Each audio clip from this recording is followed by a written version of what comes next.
Good morning, good afternoon, good evening, and welcome back to the Thai Expat Daily Show. I'm your host, Kieran Mack, as always, and delighted you've been able to tune in with us yet again for another show. Now, before we do get into the top trending stories here in the country, don't forget to like this video, subscribe to the channel as always, and hit that notification bell so that YouTube will let you know when the next podcast, show, or whatnot is updated onto the website. Now, if you like listening to us on a podcast player, there's a link down below in the description, and you can hit on that. It'll take you to a website where there's a vast array of podcast players. If you also like listening to a short form version of this, you can check us out on TikTok, and there's also a link down below in the description. Now, if you want to support the show, you can do so by buying us a coffee, link down below in the description as well. And you can also become a channel member, and all the information is also down in the description because that's where everything is kept. But now we're done and dusted with all that. Let's jump into those top stories today. Prime Minister Srettha Thavisin could be suspended from duty if the Constitutional Court accepts a petition from a group of senators accusing him of violating a code of ethics in the appointment of a PM's office minister. The court is expected to decide on Thursday whether to accept the petition.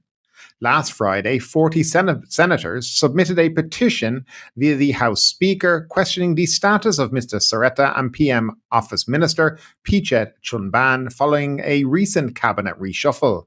The petition asked the court if both should be removed under Section 174 and 175 of the Charter, which addresses the ethics of cabinet members. A court source indicated that due to the public holiday, the usual Wednesday meeting will be held on Thursday.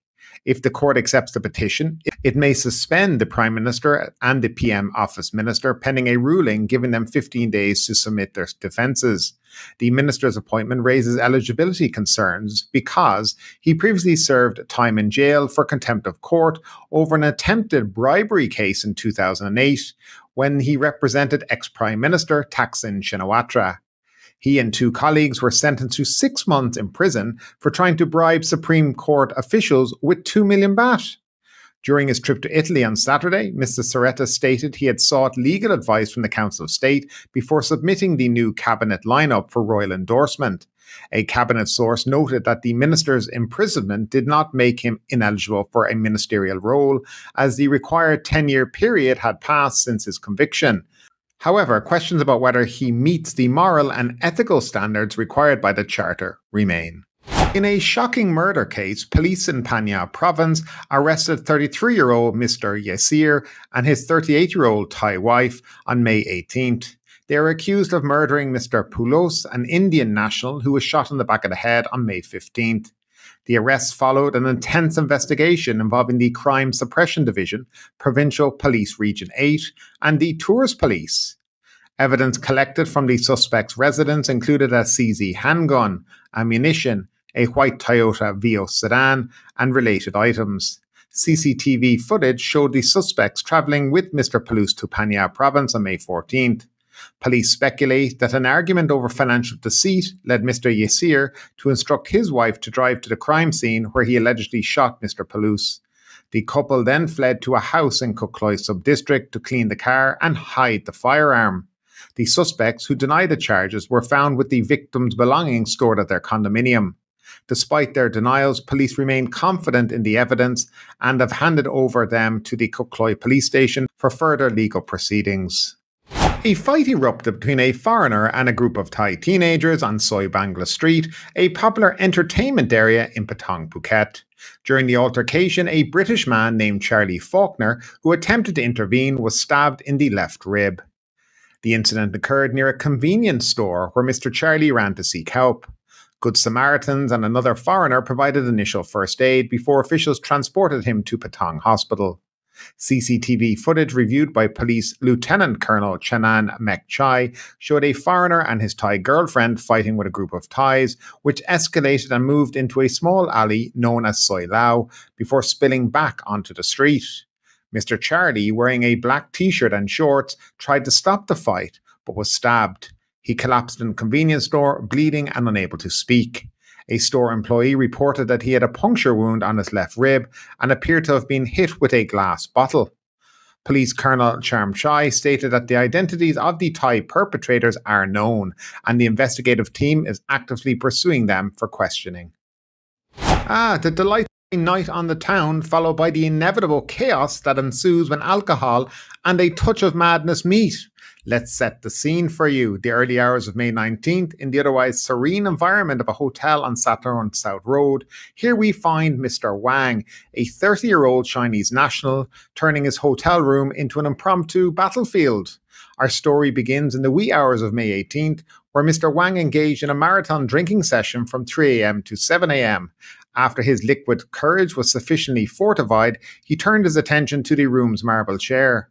Not content with just sitting on it, he decided it would be far more entertaining to use it as a battering ram against the glass wall.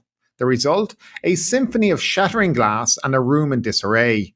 TV smashed, bedside lamps obliterated, marble table cracked, and bedding set thoroughly ruined. The grand total for this impromptu redecorating spree? A cool 150,000 baht. But our intrepid reveller wasn't finished. No, he fancied a bit of fire setting, using a lighter to torch the front of the room door and the plastic button set meant for ringing the doorbell, because why not add a bit of arson to the mix? Entered the officers from the Tung Maha Mek police station, who promptly arrested Mr. Wang. His charges: arson, causing damage to property, and the charmingly specific offence of consuming alcohol until behaving disruptively or being unable to control oneself in a public place. According to the letter of Thai law, specifically Section 217 regarding offences that pose a public danger, setting fire to someone else's property can land you in prison for 6 months to 7 years or fine between 1,000 and 14,000 baht. On top of that, Mr. Wang will need to dig deep into his pockets to compensate the hotel for the damages. So there you have it, a cautionary tale of excess, destruction, and the inevitable consequences. One can only hope Mr. Wang's next stay at a hotel will involve a bit more restraint and a lot less chaos. In an effort to boost the endangered sea turtle population, scientists in Thailand have released 11 baby leatherback sea turtles into the Indian Ocean from Phuket. These 1-year-old turtles are expected to grow stronger in the wild and return to reproduce in about 20 years. This release is part of a broader conservation effort aimed at improving survival rates for those sea creatures. In 2018, leatherback sea turtles were found laying eggs in southern Thailand for the first time in years. While some hatchlings successfully reached the ocean, many did not survive. In response, a program was created to nurture weaker baby leatherbacks, explained Pinsak Sirsawadi, Director General of Thailand's Department of Marine and Coastal Resources. Thailand is one of 5 countries, alongside Sri Lanka and Canada, that have managed to keep leatherback turtles healthy through their first year. Leatherbacks typically begin laying eggs after 20 to 25 years. The recent released turtles are equipped with satellite devices to track their movements. This initiative is part of the international effort by the non-profit conservation organisation Upwell Turtles. Pinsak told Reuters that tracking the turtles' travel path is crucial for understanding their behaviour and implementing effective protective measures. Leatherback sea turtles have been around for over 150 million years, but are now critically endangered in the Pacific. The World Wildlife Fund estimates fewer than 2,300 adult females remain in the Pacific. These turtles face numerous threats, including fishing equipment, plastic waste, and toxic substances. Hairun Kankay of Thailand's Phuket Marine Biological Centre expressed hope that their conservation efforts will prove successful. If they survive, it answers everything about the conservation and population restoration of leatherback sea turtles in the best way possible, he said. So as we conclude today's episode, I want to invite you to share your thoughts in the comments below. This show isn't just about delivering news, it's about fostering a conversation. Your insights and perspective matter to me. So keep the dialogue alive, like this video, subscribe to our channel and share it with others. Your support means the world to us. I'm Kieran Mack. You've been tuning into the Thai Expat Daily Show. Until next time, take care and stay engaged.